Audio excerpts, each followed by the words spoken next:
Hey everyone, here we are back once again at the Pulling on Heaven podcast. Pastor Gary Zamora, how are you today? I'm doing great. Here we are. Man, how are you? Feels like it's been forever since I last saw you. I know, right? It hasn't, but we won't tell people the magic of how recently we have seen each other. Oh, yeah, behind the lens.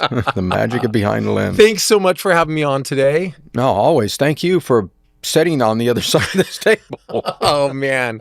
Always. Or I'd look really odd if they set the camera angle there right and there. showed that view and there's no one there. There's nobody They'd say, there. We knew the guy had, something a little upside down up there. Maybe one day you'll be doing it with AI. Yeah. And AI will be sitting here asking you questions. But I hope not. But then an AI will be you also, maybe.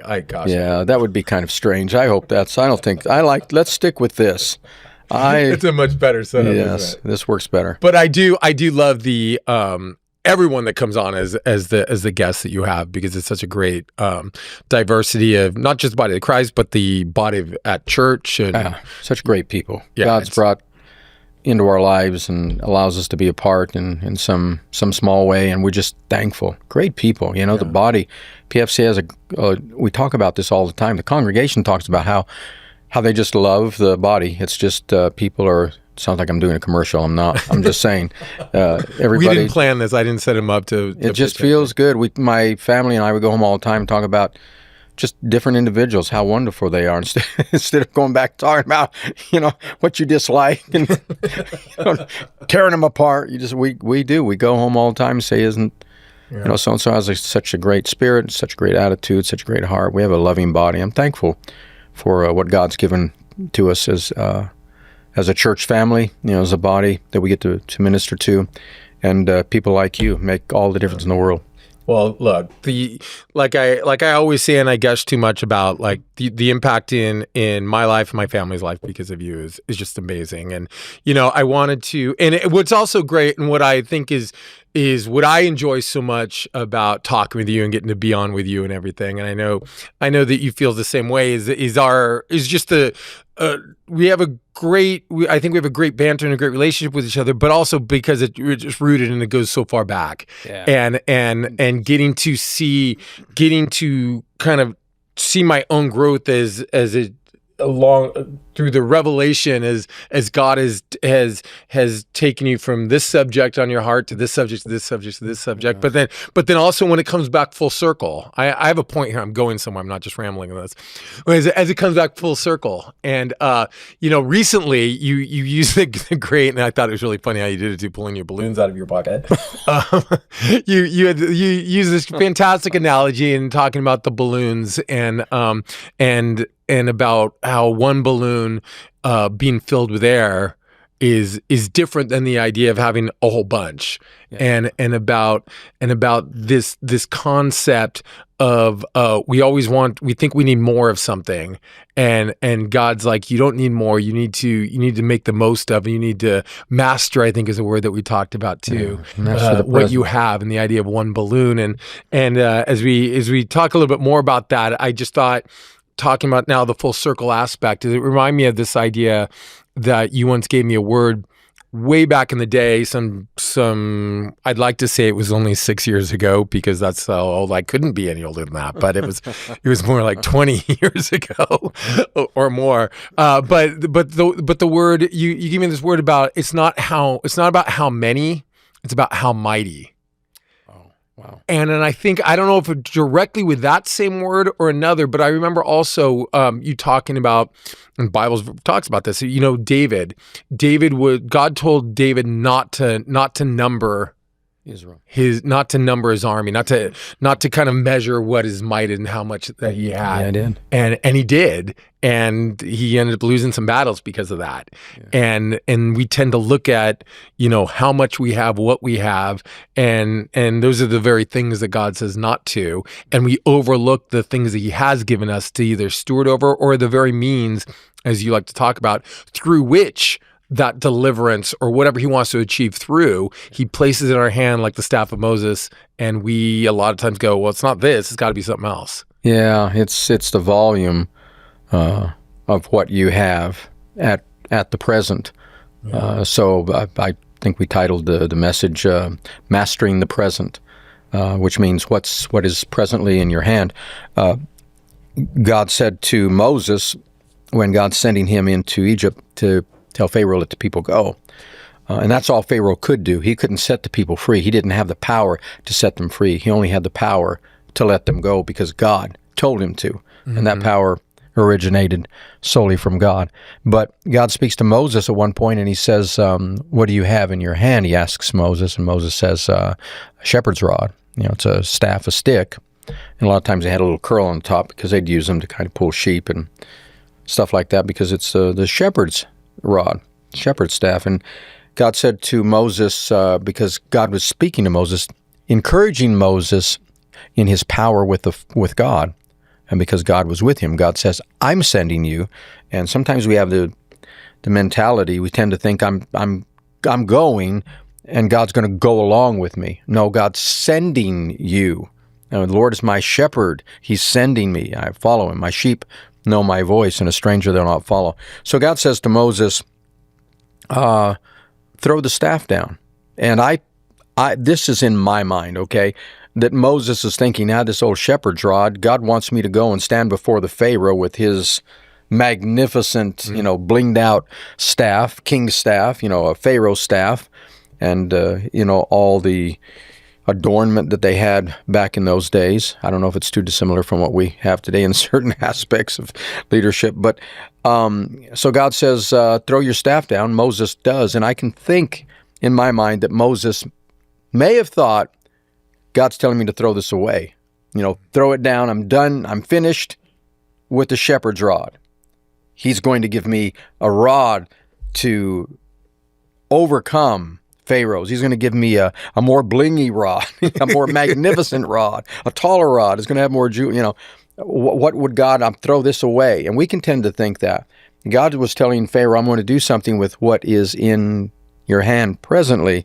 And we can have the tendency to think, and again, this is in my mind, I'm just thinking how people tend to think, you're going, God's sending you someplace that's really beyond in your mind, as we hear Moses saying, this is beyond me. I'm not even a man of eloquent speech. This is not really my wheelhouse. And to go in and tell the Pharaoh to let my people go, what power do I have? This ruler of Egypt and of the people of Israel, because they're exiles there, or they've been sent there, and they're slaves there. But we tend to think like that. I'm going to throw what I have down in my hand. God, give me something different. Give me something new. And what God said to Pharaoh was, after he threw it down, he didn't say, well, here's a brand new one that's, it's going to outshine the Pharaoh's. What he said is, pick it up. But what Moses had to pick up wasn't what he threw down. Yeah. What Moses had to pick up was something he was afraid of.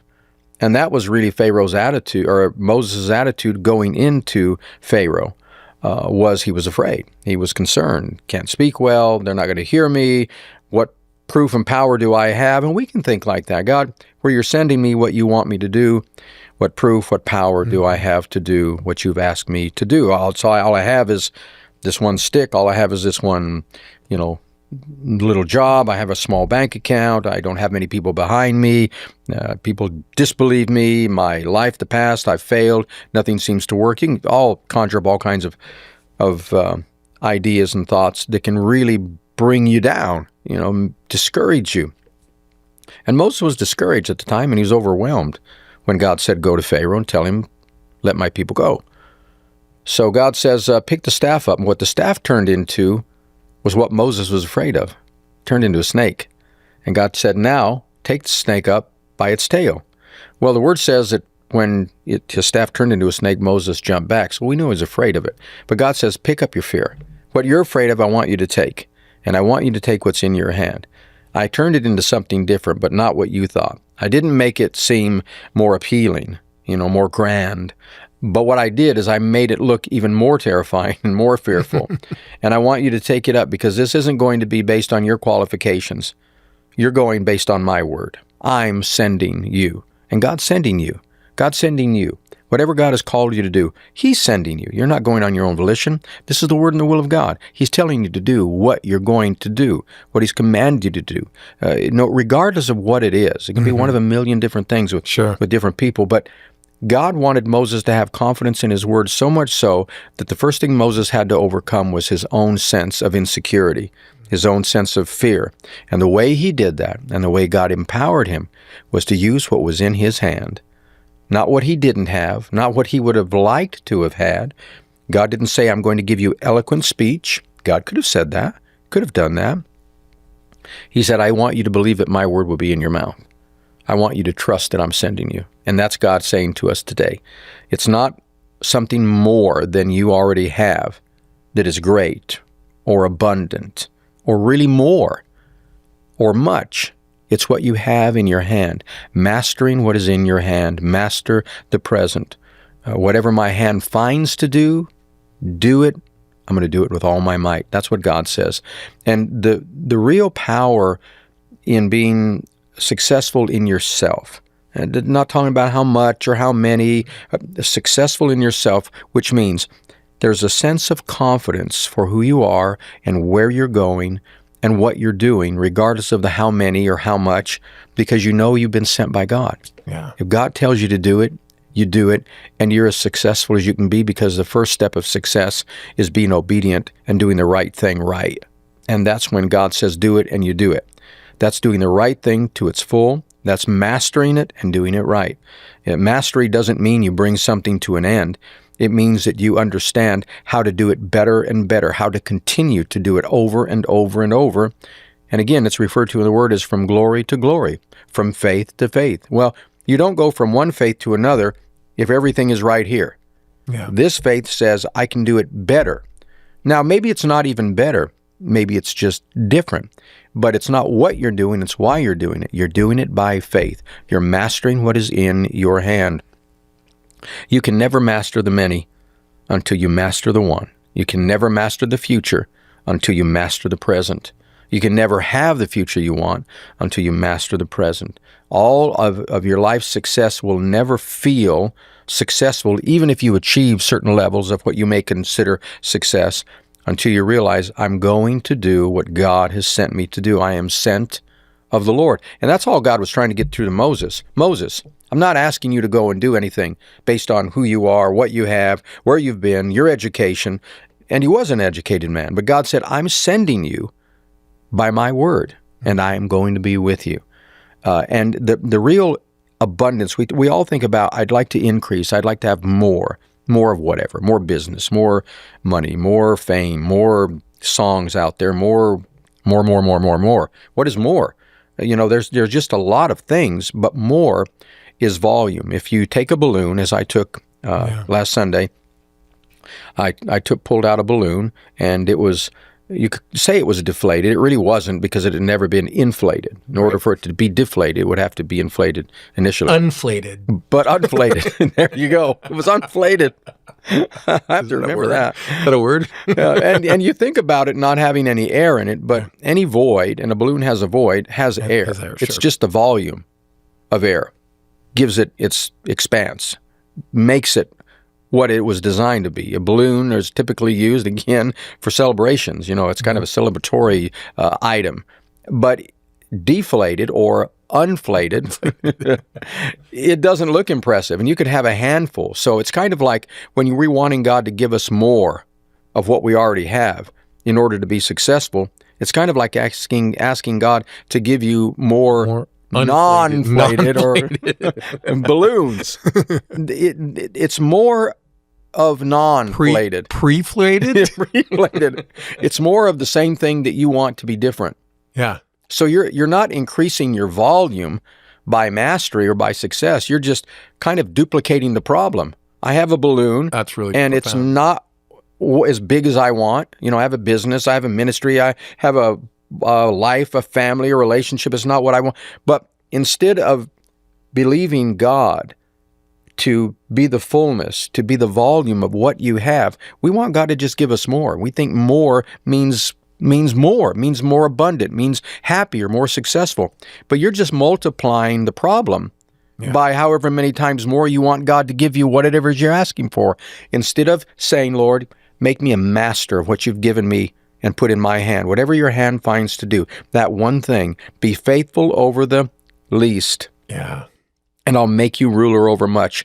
Jesus uses a parable, and he says a man, a lord, a king, a leader, a businessman gave to 3 different men different amounts. To one he gave 5, to one he gave 2, to one he gave 1. And they were talents, it was money. And he said, go and invest and take what I've given you and make it more. So the guy that had 5 went out, and the word says he earned 5 more, came back to the businessman, his boss, and said, you gave me 5, here's 10. He said, well done. You've been faithful over the least, word least, faithful over the least, I made you ruler over much. Okay? Same thing with the guy with 2. So it's not how many. Came back with 2, I made 2 more. Here's 4. Well done. You're faithful over the least, you'll be ruler over much. You will be ruler over much. You will be ruler over much. Why? You're faithful over the least. Guy with 1, I need more, because these guys all have more. We can tend to think everybody has more than I do. They're more successful, they're younger, they're taller, they're richer, they're whatever it is. But the guy that had the 1 had that mentality of what I have isn't sufficient. Yeah, it's not and enough. I'm afraid to fail because I only have 1. So he says, here's what you gave me. In the same condition, it's like the deflated balloon. Let's sell it. Let's throw a party with a non-inflated balloon, a non-inflated balloon. You're not gonna. Doesn't look like a party. It looks like the end of a party, the end of celebration, right? So did it pop or did it just never happen? Yeah. And it's the same thing if you would take the parable of the guy with the 5 and the 2, whatever you have, fill it with the volume of your faith. Yeah. Whatever you can do with what you have in your hand, believe God, because until you master the 1, the many don't matter. It's just the 1 problem multiplied by however many more you want. 1 multiplied by 2 or by 4 or by 10. But if you master the 1, God, what you've given me is more than enough. You've given me sufficiency of all things. You've given me all things that pertain to life and godliness. To the knowledge of you who has called me to glory and virtue. You'll do exceeding, abundant beyond all I know to ask or think. That exceeding is not excessive. It's not excessive things.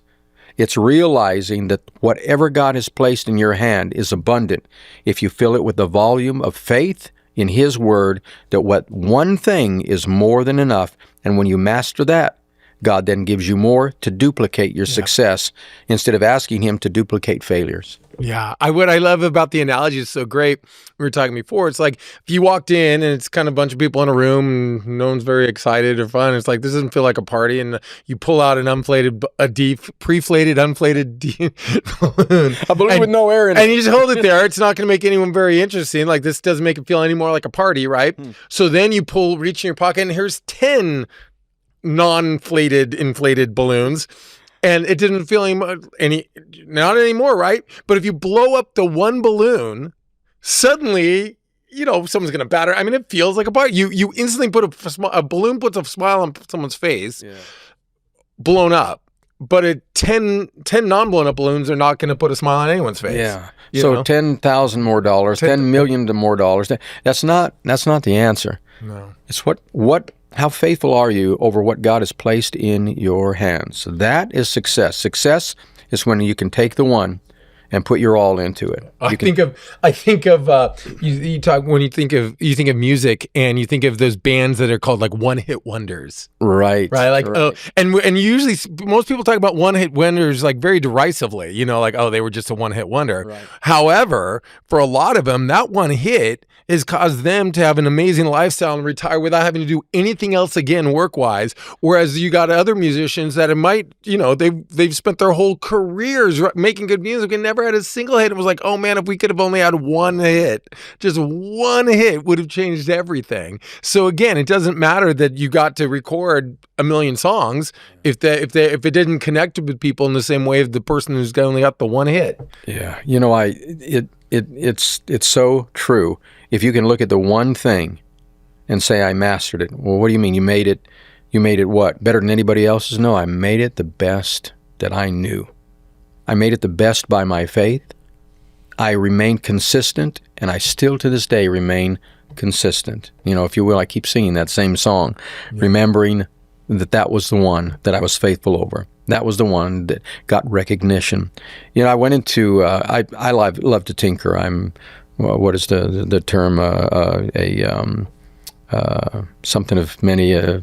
Jack of all trades. Jack of all trades, yes, and master of none. Yes. But I'll think about doing something, and I'll think, what can I do with today? What can I do with this one thing to get it complete, to get it done, a project? Because I like to do a jack of all trades. I just like to do different things. I like working with my hands, so, putting something together, building something, making something. I don't have the time to do it as much as I used to, but I do enjoy doing that. Or let's say I don't take the time. I find other things more important than tinkering sometimes, but I still enjoy it. But I learned a lesson one time because I had several different projects out on my workbenches, and I had, a couple, 2, 3 workbenches, and I had different projects on each one. And I would go out there and think about each project, and I couldn't make up my mind which one to do. Yeah. So I'd go back in the house, leave my shop, and not do anything because I was overwhelmed by too many. Yeah. Now I had a decision to make. Which one should I do?